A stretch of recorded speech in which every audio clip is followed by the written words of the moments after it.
ان سے 2 شخصوں کا حال بیان کرو جن میں سے ایک کو ہم نے انگور کے 2 باغ عنایت کیے تھے اور ان کے گردا گرد کھجوروں کے درخت لگا دیے تھے اور ان کے درمیان کھیتی پیدا کر دی تھی. دونوں باغ کثرت سے پھل لاتے اور اس کی پیداوار میں کسی طرح کی کمی نہ ہوتی اور دونوں میں ہم نے ایک نہر بھی جاری کر رکھی تھی اور اس طرح اس شخص کو ان کی پیداوار ملتی رہتی تھی. تو ایک دن جبکہ وہ اپنے دوست سے باتیں کر رہا تھا کہنے لگا کہ میں تم سے مال و دولت میں بھی زیادہ ہوں اور جتھے اور جماعت کے لحاظ سے بھی زیادہ عزت والا ہوں اور ایسی شیخیوں سے اپنے حق میں ظلم کرتا ہوا اپنے باغ میں داخل ہوا. کہنے لگا کہ میں نہیں خیال کرتا کہ یہ باغ کبھی تباہ ہو اور نہ خیال کرتا ہوں کہ قیامت برپا ہو اور اگر میں اپنے پروردگار کی طرف لوٹایا بھی جاؤں تو وہاں ضرور اس سے اچھی جگہ پاؤں گا.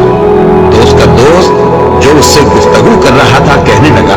کہ کیا تم اس ذات سے کفر کرتے ہو جس نے تم کو مٹی سے پیدا کیا پھر نطفے سے پھر تمہیں پورا آدمی بنایا؟ مگر میں تو یہ کہتا ہوں کہ اللہ ہی میرا پروردگار ہے اور میں اپنے پروردگار کے ساتھ کسی کو شریک نہیں کرتا.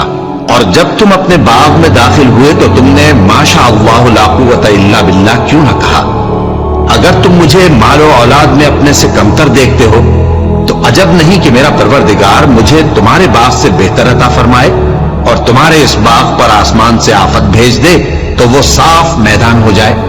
یا اس باغ کی نہر کا پانی گہرائی میں اتر جائے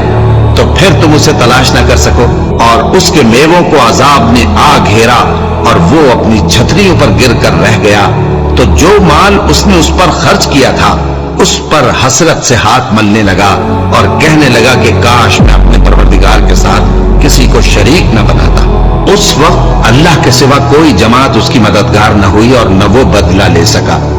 یہاں سے ثابت ہوا کہ حکومت سب اللہ کی ہے. جو معبود برحق ہے